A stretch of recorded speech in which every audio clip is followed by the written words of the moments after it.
अगली बार जब आप सड़क पर किसी भिखारी को भीख मांगते हुए देखें, जरा ध्यान दीजिएगा। आंध्र प्रदेश में बच्चों को यह बेगिंग गैंग्स 300 रुपए पर डे पर रेंट पर लेते थे और 8-8 महीने के बच्चों को स्लीपिंग पिल्स दी जाती थी इन्हें सेडेटेड रखने के लिए, ताकि वह पूरे दिन शांत रहे। चेन्नई में एक बेगिंग रैकेट पकड़ा गया जहां पर महिलाओं को हिंदू सैफरन कपड़े पहनाकर मंदिरों के सामने भीख मांगने के लिए कहा गया और फिर यही महिलाएं कॉस्ट्यूम स्विच करके मस्जिदों के बाहर भी भीख मांगने जाती थी मुस्लिम बुर्का पहनकर। यह एक highly organised sophisticated criminal network है जिसे हम बेगर माफिया कहते हैं। देश में 4 लाख से ज्यादा भिखारी है जिनमें से 21% 12वीं पास है। सेंसस में पाया गया कि 3000 से ज्यादा तो ऐसे भिखारी है जिनके पास एक डिप्लोमा की डिग्री भी है। एक भिखारी एक दिन में इतने पैसे कमा लेता है, आप भी जानकर हैरान रह जाएंगे। नमस्कार दोस्तों, साल 2022 की बात है। एक daily veg labourer Suresh Manjhi काम की तलाश में बिहार से कानपुर आया था। यह कानपुर के यशोदा नगर स्लम क्लस्टर में रह रहा था। एक दिन इसकी मुलाकात होती विजय नाम के एक आदमी से जो इसे काम दिलाने की बात करता है। इसके लिए यह इसे कानपुर के झकरकट्टी ब्रिज के नीचे आने को कहता है। लेकिन अगले दिन जैसे ही सुरेश वहां पर पहुंचता है, अचानक से इसके पीछे से कोई आता है। इसके मुंह पर काला कपड़ा डालकर इसे किडनैप कर लेता है। इसके बाद सुरेश को इंटॉक्सिकेट किया जाता है जिससे वह बेहोश हो जाए और फिर उसके आंखों में केमिकल इंजेक्ट किया जाता है जिससे वह अंधा हो जाता है। इसके साथ ही सुरेश के हाथों की सभी उंगलियां भी काट दी जाती है और शरीर के कई हिस्सों पर चोट के निशान छोड़ दिए जाते हैं। यह सब किया गया ताकि सुरेश भीख मांगने के लिए सूटेबल बन जाए। कुछ दिन बाद सुरेश को इस गैंग के द्वारा बेच दिया जाता है करीब 70,000 रुपए में एक महिला को। बाद में उसे राज नाम का एक आदमी गोरखधाम एक्सप्रेस से दिल्ली लेकर आया। दिल्ली पहुंचकर उसे भीख मांगने के लिए एक जगह पर लाकर छोड़ दिया गया। यह पतले रहे और इनका शरीर भीख मांगने के लायक हो, इसके लिए सुरेश और बाकी भिखारियों को यह दिन में सिर्फ 2 रोटियां देते थे ताकि इन भिखारियों को देखकर लोगों को दया आए। हर दिन इसके अलावा उन्हें अलग से एक्स्ट्रा टॉर्चर भी किया जाता था। उन्हें मानसिक रूप से प्रताड़ित किया जाता था। बार बार कोई ना कोई केमिकल इंजेक्ट किया जाता और समय के साथ साथ क्रूरताएं इस हद तक बढ़ गई कि और उसका पूरा शरीर खराब हो गया। उसके शरीर में इन्फेक्शन हो गया और उन भिखारियों के गैंगस्टर के वह किसी काम नहीं रह पाया। उसकी हालत इतनी खराब हो गई कि वह भीख मांगने के लिए भी बाहर नहीं निकल सकता था। अब जो बेगिंग गैंगस्टर के लोगों ने उसे खरीदा था वह सुरेश की रिप्लेसमेंट चाहते थे। सुरेश के खराब स्वास्थ्य को देखते हुए राज ने सुरेश को विजय के साथ कानपुर वापस भेज दिया। यह सिलसिला सुरेश के साथ खत्म नहीं हुआ। उसे कानपुर में भी जबरदस्ती उससे भीख मंगवाने का काम लगातार जारी रखा गया। सुरेश को सुबह से लेकर शाम तक बिना ब्रेक के शहर के मेन चौराहों पर खड़ा रहना पड़ता भीख मांगने के लिए। जितना भी पैसा वो भीख मांगकर इकट्ठा करता, दिन के अंत में उसके किडनैपर्स सारा पैसा छीन लेते थे। कुछ दिनों बाद सुरेश की हालत इतनी खराब हो गई कि वह किडनैपर्स के किसी काम का नहीं रहा और किडनैपर्स उसे डंप करके चले गए। उसके बाद जैसे तैसे करके सुरेश अपने घर पहुंचा। उसका स्वास्थ्य इतना खराब हो गया था, इतना बिगड़ गया था कि उसके परिवार के लोग भी उन्हें पहचानने से इनकार कर दिए पहली नजर में। ये कोई इमेजिनरी कहानी नहीं है दोस्तों। हालांकि शुरुआत में इस कहानी को दिखाने के लिए हमने AI फोटोज का इस्तेमाल किया आपको इस कहानी को दिखाने के लिए, लेकिन यह सच में हुआ है। आप स्क्रीन पर सुरेश की असली फोटोज देख सकते हैं। बाद में एक लोकल MLA ने इनके परिवार की मदद करी कंप्लेंट कराने में, जिसके वजह से यह खबर पब्लिक में आ पाई। साथ ले जाकर उसका हाथ पैर तोड़ दिया गया। भीख मंगवाने का मामला सामने आया। सुनसान स्थान पर ले जाकर उसके हाथ पैर तोड़ दिए। बाद में दांत तोड़ दिए गए। आंखों को भी नुकसान पहुंचाया गया। उसके बाद कानपुर में बस स्टैंड के पास बनी बस्ती में एक औरत के पास छोड़कर भाग गया, जहां पर सुरेश को जहरीले इंजेक्शन लगाए गए। लेकिन सुरेश का केवल केस कोई आइसोलेटेड केस नहीं है दोस्तों। यह एक highly organised sophisticated criminal network है जिसे हम बेगर माफिया का नाम दे सकते हैं। भारत में ऑर्गेनाइज्ड बैगिंग एक 1.5 लाख करोड़ की इंडस्ट्री है जिसमें लाखों लोग खासकर बच्चे और महिलाएं शामिल है। जब सड़क पर आप किसी भिखारी को पैसे देते हो, यह पैसे किसके पास जाते हैं? आखिर एक दिन में भिखारी कितना कमा लेते हैं? कैसे इतने बड़े लेवल पर यह माफिया काम करता है और क्या इसके सॉल्यूशंस है? आइए जानते इस पूरे मुद्दे को गहराई से डिजिटल डिटॉक्स इंडिया के इस वीडियो में। सबसे पहले हमें समझना होगा कि यह कौन लोग हैं जो भीख मांग रहे हैं और यह भीख मांग क्यों रहे हैं। 2021 में इंस्टीट्यूट फॉर ह्यूमन डेवलपमेंट और दिल्ली सरकार के डिपार्टमेंट ऑफ सोशल वेलफेयर ने एक रिपोर्ट निकाली थी। इस मुद्दे पर एक बड़ी डिटेल्ड एनालिसिस करने के बाद उनके सामने आया कि भीख मांगने के पीछे 2 कारण होते हैं जो कि प्रमुख और कॉमन थे। पहली मजबूरी और दूसरा चॉइस। ज्यादातर लोग जो भीख मांगते हैं उनकी मजबूरी के कारण उन्होंने भीख मांगना शुरू किया। लगभग 62% लोग गरीबी के कारण, 45% लोग बेरोजगारी के कारण, 24% लोग बुढ़ापे डिसेबल्ड होने या बीमार के कारण, 6% औरतें विधवा होने के कारण और लगभग 3% लोग ड्रग्स या नशे के लत के कारण भीख मांगते हैं। कोविड-19 में लॉकडाउन की वजह से काफी लोगों की नौकरी जाने की वजह से काफी लोग बेगिंग की ओर धकेले गए हैं। कुछ लोग ऐसे भी हैं जो बाय चॉइस भीख मांगते हैं, यानी उनकी किसी प्रकार की मजबूरी नहीं है। वो भीख इसलिए नहीं मांग रहे हैं क्योंकि वह मजबूर है, वह इसलिए भीख मांग रहे हैं क्योंकि वह ये करना चाहते हैं। करीब 12% लोग भीख मांगने वाले लोग इसे इजी मनी कहते हैं। 7% लोग आदत की वजह से यह कर रहे हैं और 6% लोग हेरिडिटरी भीख मांगते हैं। लगभग 3% लोग इसे धार्मिक कारणों के कारण भी भिक्षा मांगते हैं। इस रिपोर्ट के सर्वे से यह भी पता चलता है कि करीब 20% भिखारी भीख मांगने के साथ साथ किसी न किसी प्रकार का पार्ट टाइम जॉब भी करते हैं। कुछ लोग मजदूरी करते हैं, कुछ कबाड़ी है, कुछ स्ट्रीट वेंडर्स है, कुछ रिक्शा चलाते हैं, तो कुछ सिक्योरिटी गार्ड्स, बूट पॉलिश करना, कार साफ करना और हेल्पर का काम भी करते हैं। लेकिन रोजाना काम नहीं है और कमाई कम है, इसलिए लोग भीख भी मांगते हैं। अब जब बात इनकी कमाई पर आती है तो सोशल मीडिया पर बहुत सारे मिसकंसेप्शंस है इस चीज को लेकर। आपको क्या लगता है दोस्तों, एक भिखारी एक दिन का कितना कमा लेता होगा? जरा नीचे कमेंट में लिख कर बताओ। यहाँ वीडियो को पॉज कर सकते हो। रिपोर्ट कहती है 32% लोग रोज के 100 रुपए से भी कम कमा पाते हैं। 33% लोग रोज 100 से 200 के बीच कमाते हैं।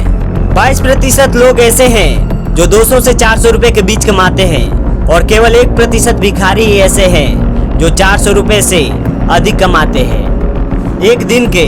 अगर आप यह भी मान लो कि यह लोग हर रोज भीख मांगते हैं तो भी इनमें से मेजोरिटी लोगों की मंथली कमाई 3000 से 6000 से ज्यादा नहीं होती होगी। इसे दिल्ली में एक अनस्किल्ड मजदूर की ऑफिशियल मिनिमम वेज से कंपेयर करो जो होती है 15,908 रुपए पर मंथ। इतनी कम कमाई, और अब सोच कर देखो इनमें से कई सारे लोग तो ऐसे हैं जो किसी न किसी माफिया के शिकार है, यानी जो वो पैसा कमा रहे हैं वो खुद के लिए भी नहीं रख पाते हैं। दिन खत्म होने के बाद इन्हें अपना सारा पैसा अपने गैंग लीडर को देना पड़ता है। इस पूरे मामले को वैसे समझने के लिए पहले हमें यह समझना होगा कि इन लोगों को रिक्रूट कैसे किया जाता है। ऑर्गेनाइज्ड बैगिंग रिंग्स सबसे कमजोर लोगों को अपना टारगेट बनाते हैं। इनके प्राइम टारगेट्स होते हैं बच्चे। बहुत से बच्चों को किडनैप किया जाता है, उनकी ट्रैफिकिंग की जाती है, यहाँ तक कि गरीब परिवारों को झूठे वादे करके उनके बच्चों को माफिया को बेच भी दिया जाता है। इंडिया में हर साल अप्रोक्सीमेटली 60,000 बच्चे गायब होते हैं और इसमें से बड़ी संख्या के बच्चों को जबरदस्ती बेगिंग के काम में लगाया जाता है। कुछ गैंग्स तो अक्सर बच्चों को रेंट पर भी ले लेते हैं, उनसे भीख मंगवाने के लिए। डेस्परेट गरीब पेरेंट्स जिनके पास और कोई कमाई का जरिया नहीं रहता, वो अपने बच्चों को रेंट पर दे भी देते हैं कुछ पैसों के बदले। उदाहरण के तौर पर आंध्र प्रदेश में बेबीज को बेगिंग गैंग्स लगभग 300 रुपए प्रतिदिन रेंट पर लेते थे और इन बेबीज को ओपियम या स्लीपिंग पिल से सेडेटेड रखते थे ताकि वह पूरे दिन शांत रहे, रोए ना। एक और उदाहरण कोलकाता बेस्ड एक बेगिंग रिंग जिसमें बांग्लादेशी और इंडियन मेंबर्स दोनों थे, 8 साल तक छोटे लड़कों को रूरल एरिया से किडनैप करके उन्हें ट्रेन्स और स्टेशंस पर भीख मंगवाते थे। एक केस में तो इन्फेंट्स को कफ सिरप दिया जाता था ताकि वह पूरे दिन नशे में रहे। इसे ट्रैफिकिंग कहा जाता है। इन बच्चों को एजुकेशन और बेसिक राइट्स के बारे में कभी नहीं बताया जाता। ज़्यादा से ज़्यादा टाइम तक इन बच्चों को भूखा भी रखते हैं ताकि वह दुबले पतले दिखे, रोते हुए दिखे, जिससे ज़्यादातर लोग उन्हें देखकर ज़्यादा सिंपैथी फील करें और ज़्यादा पैसा दें। सबसे डेंजरस केसेस के बारे में मैं ज़्यादा डिस्कस नहीं करूँगा क्योंकि बहुत ही डिस्टर्बिंग डिटेल्स है। जो सुरेश की कहानी में हुआ, सुरेश के साथ किया गया, वही अक्सर कुछ गैंग्स मेंबर्स कुछ बच्चों के साथ भी करते हैं। बेगिंग माफिया भीख मांगने को एक बिजनेस की तरह चलाता है। ज़्यादा से ज़्यादा पैसे इकट्ठा करना और भिखारियों पर कंट्रोल बनाए रखना। अलग अलग तरीकों से यहाँ टेरिटोरियल देखने को मिलता है। जो गैंग्स होते हैं वह अपना अलग अलग एरिया बांट लेते हैं और गैंग्स यह भी जानते हैं कि सबसे ज़्यादा पैसा किस एरिया से मिलने वाला है।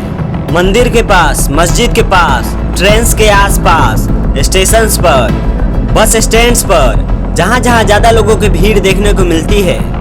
इन गैंग्स को यह भी पता होता है कौन से एरियाज में कौन से भिखारी भीख मांग रहे हैं। इनमें से कोई भिखारी इंडिपेंडेंटली भीख मांगना चाहता है बिना इस गैंग का हिस्सा बने तो उसे बहुत स्ट्रगल करना पड़ता है, क्योंकि इन गैंग्स को बहुत सारी चीज़ें पता है जो इंडिपेंडेंट भिखारी को ना पता हो।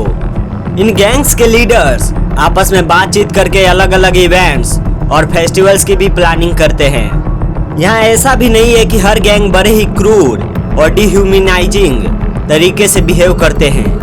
भिखारियों ने बताया, चेन्नई में एक बुजुर्ग भिखारी ने बताया कि उनके ग्रुप का लीडर हर शाम वो सबकी कमाई को इकट्ठा करके इन्हें सभी मेंबर्स में बराबर बांट देता था और अपना शेयर अलग से रख लेता था।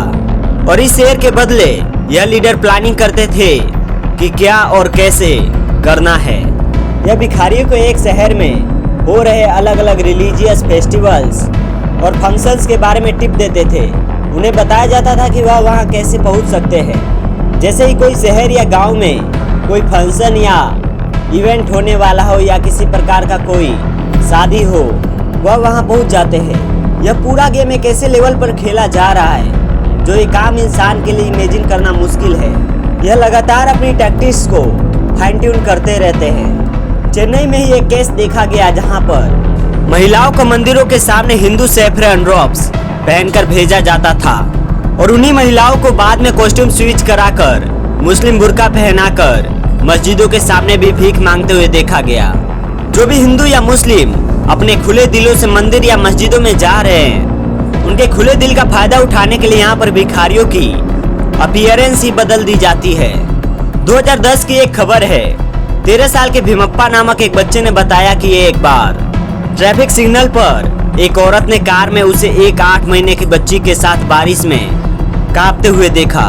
बच्ची को ऐसी हालात देखकर उस औरत को दया आई और उसने 100 रुपए दे दिए। लेकिन इसके बाद क्या हुआ? बाकी जो भिखारी और इनके गैंग्स लीडर्स थे, उन्हें भी पता लग गया कि यह भी एक टेक्निक हो सकती है इमोशनल मैनिपुलेशन का। जानबूझकर वो बच्चों को ठंड के समय बारिश में भीख मांगने के लिए भेजने लगे और इस वजह से एक 2 साल की बच्ची पूजा की डेथ हो गई। बारिश के बाद ठंड लगने की वजह से ड्रग्स की भी यहाँ पर एक बड़ी इन्वॉल्वमेंट देखने को मिलती है। 14 साल के जावेद की एक कहानी है जो दिल्ली के कनॉट प्लेस के पुराने हनुमान मंदिर के पास भीख मांगता था, जो रोजाना 10 से 20 रुपए कमाता था। इसमें से ज्यादातर पैसे यह अपने सो कॉल्ड दोस्त को दे देता था जो उसे ड्रग्स ला कर देता था। इनमें से ज्यादातर लीडर्स बच्चों को ड्रग्स की लत भी लगा देते हैं जिससे वह कर्ज में चला जाता है। इसके बाद वह उन्हें ड्रग्स तभी देते हैं जब वह भीख मांगकर सारा पैसा लाने को तैयार हो जाए। यह एक और तरीका बन जाता है बच्चों को फंसा कर रखने का। कुछ केसेस में पेरेंट्स भी बच्चों को भीख मांगने पर फोकस करते हैं, मजबूर करते हैं और जब वह पैसा नहीं लाते तो उन्हें मारते पीटते हैं। 28 साल के अनिल पवार को 2023 हैदराबाद में पकड़ा गया, जो भिखारियों को रिक्रूट करके उनसे पॉश इलाके में भीख मंगवाता था। शाम तक उसे भिखारियों से 6,000 रुपए तक मिल जाते थे, जिसमें से वह केवल 200 रुपए भिखारियों को मजदूरी के तौर पर देता था। कई बार देखा गया कि इन बेगिंग माफिया के पास पॉलिटिकल बैंकिंग भी होता है। आंध्र प्रदेश में एनजीओज ने जब बच्चों को रेस्क्यू करने की कोशिश की तो लोकल पॉलिटिशियंस ने बेगिंग माफियाज को बचाया। इस खबर को देखिए, 2017 की खबर है ये। एनजीओज बता रहे हैं कि उनके लिए काम करना कितना मुश्किल है, क्योंकि पॉलिटिकल प्रेशर बहुत ज़्यादा होता है। 2009 में बेंगलुरु में तो बहुत ही अजीबोगरीब मामला सामने आया, जिसमें एक नैनी जो एक अमीर परिवार के बच्चों की देखभाल करने का काम कर रही थी, वो इस परिवार के बच्चों को फटे पुराने कपड़े पहनाकर ड्रग से बेहोश करके 100 रुपए के किराए पर बेगिंग्स गैंग को दे देती। पेरेंट्स को लगता बच्चा अच्छा खासा समय बिता रहा है, नैनी के साथ खुश होगा। एक्चुअली में उस बच्चे को रेंट पर दिया जा रहा था दिन के समय में। इन सब से आपको पता चल जाना चाहिए कि इन ऑर्गेनाइज्ड बेगिंग माफिया की पहुंच कहां तक थी। इन सब में सवाल उठता है कि सरकार यहाँ पर क्या कर रही है इन सब को रोकने के लिए। आजाद भारत में बेगिंग के खिलाफ पहला कानून Bombay prevention of beggary act 1959 आया था। इसके अंदर जो भी इंसान भीख मांगता हुआ पकड़ा गया उसे 10 साल तक की सजा सुनाई जा सकती थी। इसके तहत एक चीफ कमिश्नर भिखारियों को हिरासत में लेकर एक इंस्टीट्यूशन में डालने का आदेश दे सकता है और उसे वहां कितने भी समय के लिए रखा जा सकता है। जब यह कानून को लागू किया गया तो कई बेघर लोग बहुत समय तक इन इंस्टीट्यूशंस का या यूं कहे तो इन इंस्टीट्यूशंस में बंद रहते थे। बहुत लोगों ने इस कानून को क्रिटिसाइज किया। यह एक्ट इसलिए गड़बड़ था क्योंकि बेगिंग गैंग्स और ऑर्गेनाइजर्स का कुछ नहीं किया जा सकता है और सारी सजा यहाँ पर भिखारियों को दी जा रही है। बेचारे भिखारी जो खुद विक्टिम हैं इन बेगिंग गैंग्स का। इसलिए 2018 में दिल्ली हाई कोर्ट ने दिल्ली में इस एक्ट के कुछ सेक्शंस को अनकॉन्स्टिट्यूशनल बताया और बेगिंग को डिमिनलाइज करने को कहा। कोर्ट का कहना था कि लोग अपनी मर्जी से सड़कों पर भीख नहीं मांगते, बल्कि उनके लिए सर्वाइव करने का यह आखिरी रास्ता होता है। सरकार का काम सभी आम नागरिकों को बेसिक फैसिलिटीज देना है और भिखारियों की मौजूदगी दिखाती है कि वो ऐसा करने में नाकाम रही है। लेकिन महाराष्ट्र जैसे कई राज्यों में भीख मांगना आज के दिन भी अपराध है। 1959 में जो मुंबई ने ये कानून बनाया था, अलग अलग स्टेट्स ने अपने इसे मिलते जुलते कानून भी बना रखे हैं। सेंट्रल गवर्नमेंट ने आज तक डायरेक्टली बेगिंग के ऊपर कोई कानून नहीं बनाए हैं, लेकिन एक 2015 का juvenile justice care and protection of children act जरूर है, जिसके तहत बच्चे से भीख मंगवाना या उसकी मदद से भीख मंगवाना इलीगल है। बेगिंग पर बैन लगाने की बात 2021 में सुप्रीम कोर्ट में उठी थी, लेकिन कोर्ट ने ऐसा करने से मना कर दिया, यह कहकर कि यह एक सोशियो इकोनॉमिक इशू है। फिर से वही कही जो दिल्ली हाई कोर्ट ने कही थी, कोई भी भीख मांगना नहीं चाहता, लेकिन गरीबी के कारण भीख मांगना पड़ता है। लेकिन फिर भी ज्यादातर केसेस में सरकार का फोकस इन गैंग्स के खिलाफ एक्शन लेने में नहीं रहा है, बल्कि इन विक्टिम्स के खिलाफ, इन भिखारियों के खिलाफ एक्शन लेने पर रहा है। कोई भी बड़ा इंटरनेशनल इवेंट होता है तो सरकार इस प्रॉब्लम को सोल्व करने की बजाय छिपाने में लग जाती है। ऐसे में सवाल यह उठता है कि इस प्रॉब्लम का असली सॉल्यूशन क्या है। असली सॉल्यूशन यह है कि इन भिखारियों को रेस्क्यू करने के बाद उन्हें कुछ समय के लिए गवर्नमेंट रन शेल्टर्स और रिफॉर्म होम्स में रखा जाए। उसके बाद यह डिसाइड किया जाना चाहिए कि इन लोगों को अपने परिवार के पास वापस भेजा जाए या नहीं। अगर नहीं तो सरकार को चाइल्ड केयर इंस्टीट्यूशन बनाए जाने की जरूरत है, जो इनको काउंसलिंग, एजुकेशन और ट्रेनिंग दे, जिससे इनके पास फ्यूचर में कुछ काम करने का ऑप्शन रहे। असलियत में कई बार सरकारों ने ऐसा करने की कोशिश भी की है, लेकिन इम्प्लीमेंटेशन पूरी तरीके से फेल रही। जैसे कि उदाहरण के तौर पर दिल्ली सरकार ने लामपुर गांव में भिखारियों के लिए एक रिहेबिलिटेशन सेवा सदन बनाया था। इसे कई दशकों पहले बनाया था।